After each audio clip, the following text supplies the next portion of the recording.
So in this video, I'm gonna talk about how to beat child support, and here's the video to it. Enough of me talking. Let's get right into it. Hold on, y'all. Hold on. My bad.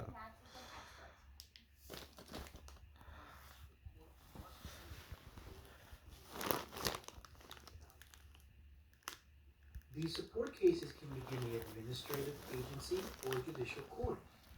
For the sake of this presentation, let's consider both the administrative and the judicial process as the court. And the parties are petitioner and respondent. In Article 3 courts, the parties are plaintiff and defendants. Now, doing this presentation, we want to know the rules. What are the rules? And we're going to cover that in this presentation. Administrative or judicial requirements such that there are a few concepts that are as important as our nation's jurisprudence as that of jurisdiction. It is the power to hear and determine the subject matter in controversy between parties of a suit or lawsuit, to adjudicate or exercise any judicial power over these parties. It is important and fundamental that the prerequisite for a court to take an action against the party is that jurisdiction must be decided. That is, it must be raised at the time of the suit begins. Even if the case is over, it still can be raised by the respondent. And even if the parties who are contesting jurisdiction already acknowledge the court's jurisdiction, they can still raise it. What does that mean? Well, if your case has been going on for, let's say, 2 or 3 years, you can still raise the issue of jurisdiction.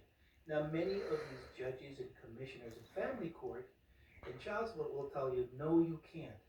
They are wrong. You can raise jurisdiction at any time. Here's the challenge. When you challenge a jurisdiction, it places upon any judge the duty to enforce statutory limitations as to the jurisdiction of the court and to dismiss any matter that is lacking in jurisdiction. And the case law is Rhode Island versus Massachusetts, 37 U.S. 67 in 1838, as well as Higgins versus Levine. That's 415 U.S. 528, 1974.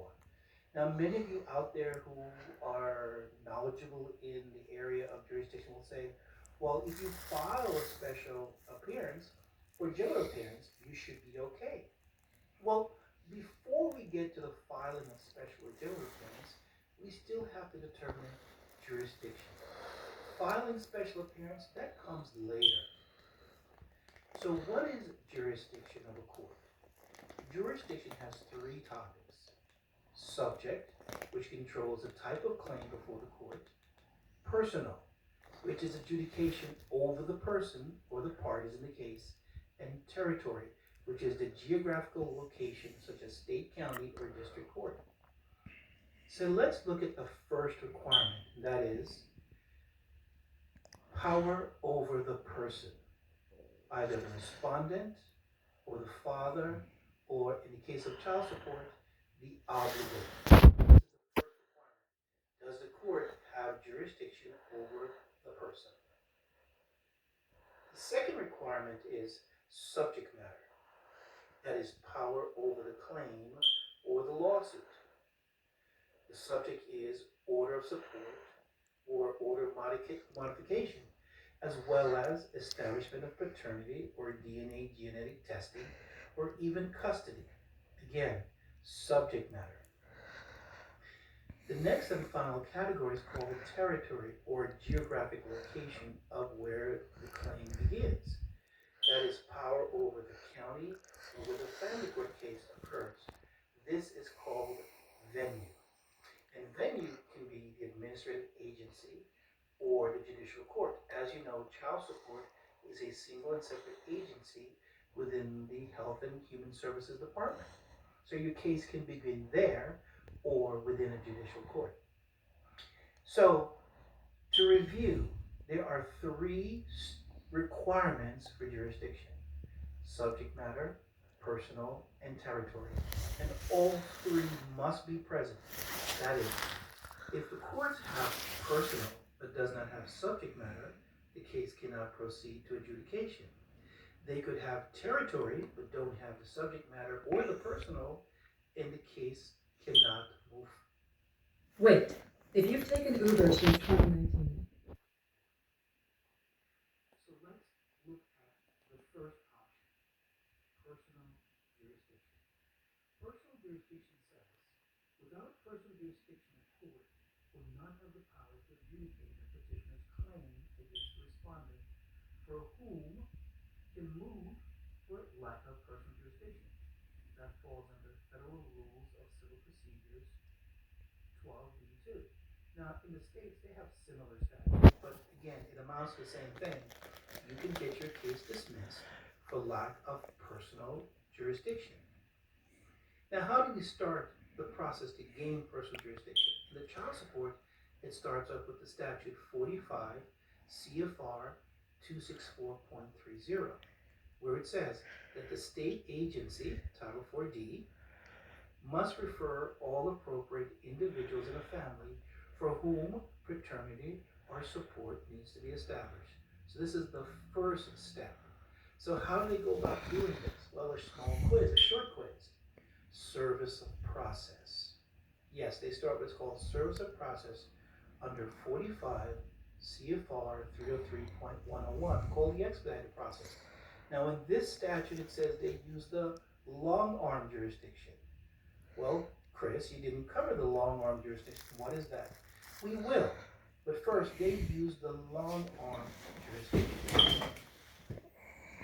So how they start the process for discovering or locating a non-custodial parent?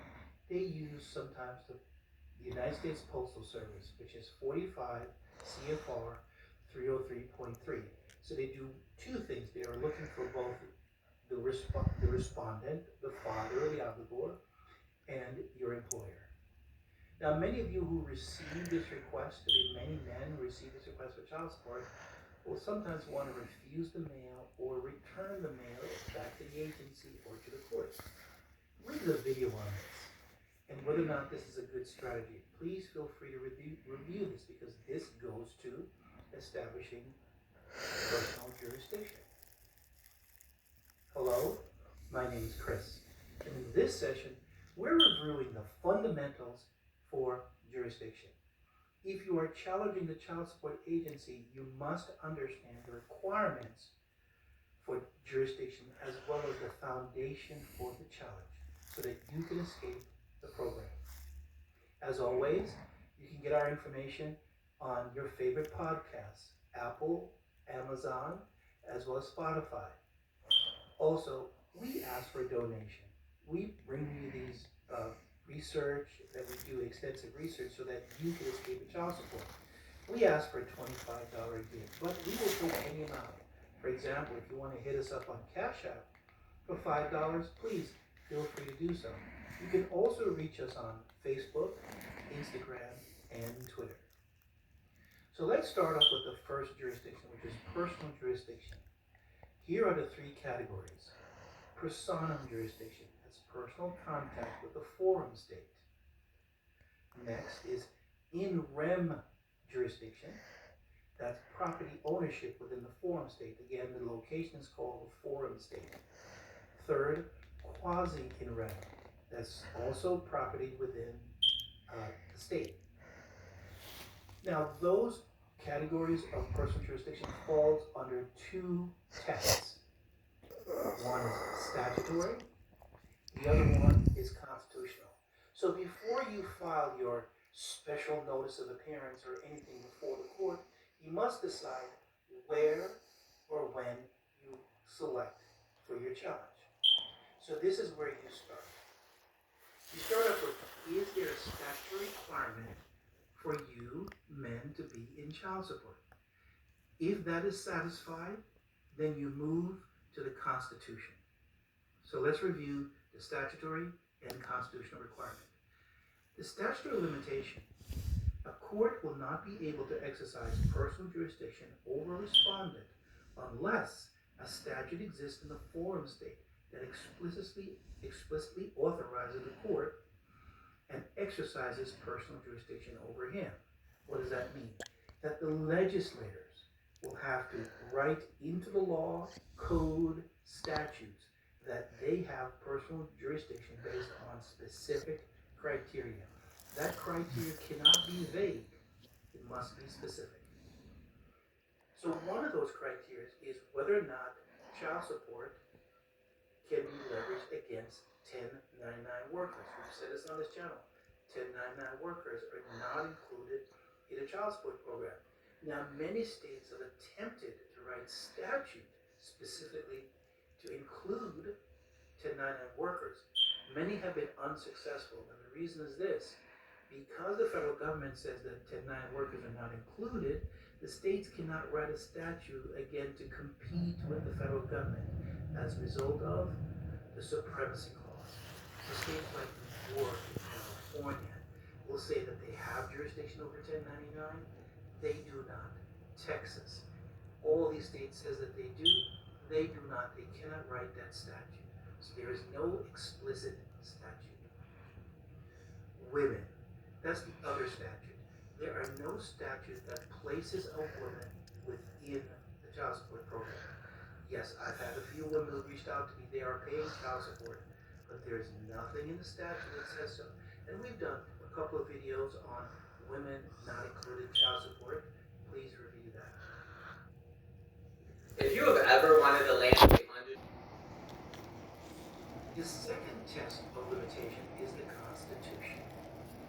Under the 5th and 14th Amendment of the Bill of Rights, it reads, no person shall be held to answer for a capital or otherwise infamous crime, nor shall be compelled in any criminal case to be a witness against himself, nor be deprived of life, liberty, or property without due process of law. Nor shall a private property be taken for public use without just compensation, and that is under the Bill of Rights Process Clause. In the case law International Shoes versus Washington, 26 U.S. 1945, that in order for a court to exercise personal jurisdiction over a respondent in a manner consistent with the due process clause of the 5th and the 14th Amendment, the respondent must have minimum contacts with the forum state such that it would be fair to force that respondent to defend the family case or the child support case. This is the constitutional test. That is, if the father or obligor is out of state, let's say another state, you have a case in one state, but you're being asked to pay child support in another state, they must apply what is called the minimum test under the due process of law, called the International Shoe Corporation, start off with as to what the requirements are. There were other case law beyond International Shoe, but this is where it begins. There's an F case and a few others. Now, in the International Shoe, it says that in order to bring a respondent into your court, it must have what is called minimum contacts test. That is, it must be explicitly stated in the state legislature how you arrive at the minimum contact test, and you must not violate what is called fairness under the 5th and the 14th Amendment of the Due Process Clause. So, for those of you who the mother has moved or you have moved out of different counties or different states, this jurisdiction is where you use as a defense. So let's recap the requirements for personal jurisdiction. First, we ask the question, is there a statutory basis for personal jurisdiction in forum states over the respondent? If the answer is no, then we stop there. The case cannot move forward. Again, even if you had a case from years ago, if it turns out that there's no statutory requirement, your case shall be dismissed. Once you satisfy the statutory requirement, then we ask, would it be constitutional for a court to exercise personal jurisdiction or equivalent? Which means, does the respondent have a minimum contacts with the forum state? If that answer is yes, then the case can move forward. But if the answer is no, then your case is dismissed.